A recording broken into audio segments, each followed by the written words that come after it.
everyone.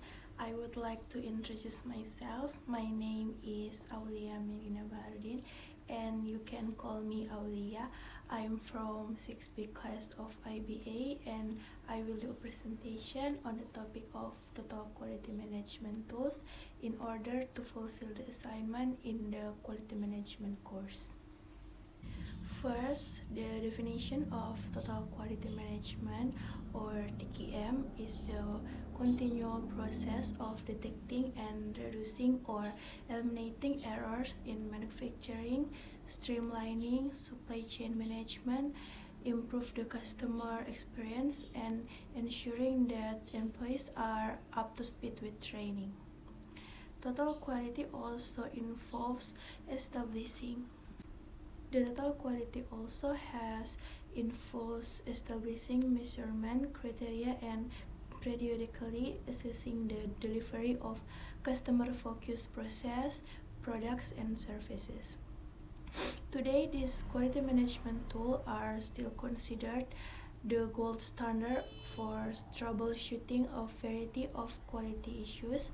They are frequently implemented in conjunction with today's most widely used process improvement methodologies, including various best of Six Sigma, TQM or Total Quality Management, continuous improvement processes, and lean management. And here's the 7 tools of total quality. First is stratification. Stratification analysis is a quality assurance tool used to sort data, objects, and people into separate and distinct groups. Separating your data using stratification can help you determine its meaning, revealing patterns that may not otherwise be visible when it's been lumped together. Whether you're looking at equipment, product shifts, materials, or even days of week, stratification analysis lets you make sense of data before, during, and after its collection. And the second is histogram.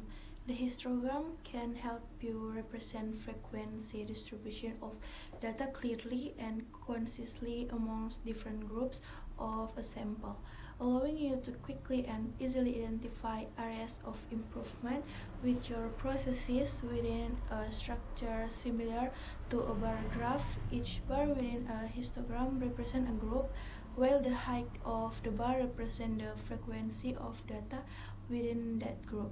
Histograms are particularly helpful when breaking down the frequency of your data into categories such as age, days of week, physical measurement, or any other category that can be listed in chronological or numerical order. And the third is check sheet. Check sheets can be used to collect quantitative or qualitative data. When used to collect quantitative data, they can be called a tally sheet. A check sheet collects data in the form of check or tally marks that indicate how many times a particular value has occurred, allowing you to quickly zero in on defect or errors within your process or product, defect patterns, and even cause of specific defects. With its simple setup and easy-to-read graphics, check sheets data make it easy to record preliminary frequency distribution data when measuring out processes.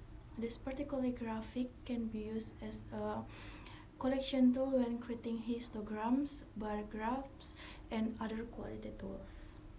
The fourth is cause and effect diagram. This diagram helps users identify the various factors or causes leading to an effect, usually depicted as a problem to be solved. Named for its resemblance to a fishbone, this quality management tool works by defining a quality-related problem on the right-hand side of the diagram, with individual root causes and sub-causes branching off to its left. The fifth is Pareto chart. As a quality control tool, the Pareto chart operates according to the 80-20 rule. This rule assumes that in any process, 80% of a process or system's problems are caused by 20 of major factors, often referred to as the fatal few. The remaining 20% of problems are caused by 80% of minor factors, a combination of a bar and line graph. The Pareto chart depicts individual values in descending order using bars, while the cumulative total is represented by the line. The goal of Pareto chart is to highlight the relative importance of a variety of parameters, allowing you to identify and focus your efforts on the factors with the biggest impacts on a specific parts of process or systems.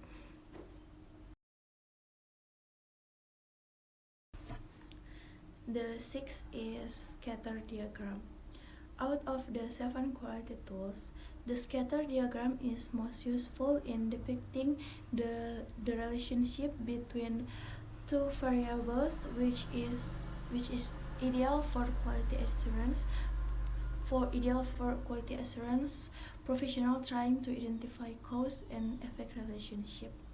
With dependent values on the diagram y-axis and independent values on the x-axis, each dot represents a common intersection point.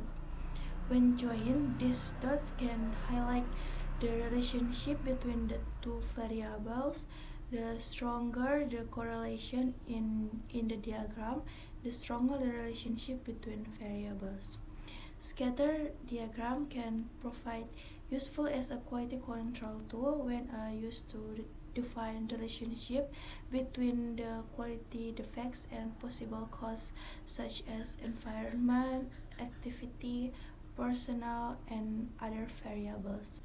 Once the relationship between a particular defect and its cause has been established, you can implement focused solution with better outcomes.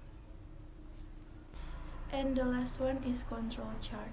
Control chart use a central line to depict on average or mean, as well as an upper and lower line to depict upper and lower control limits based on historical data.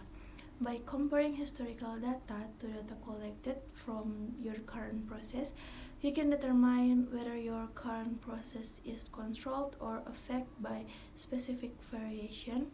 Using a control chart can save your organization time and money by predicting process performance, particularly in terms of what your customer or organization expects in your final products. And that's all my presentation about total quality tools. Thank you for watching.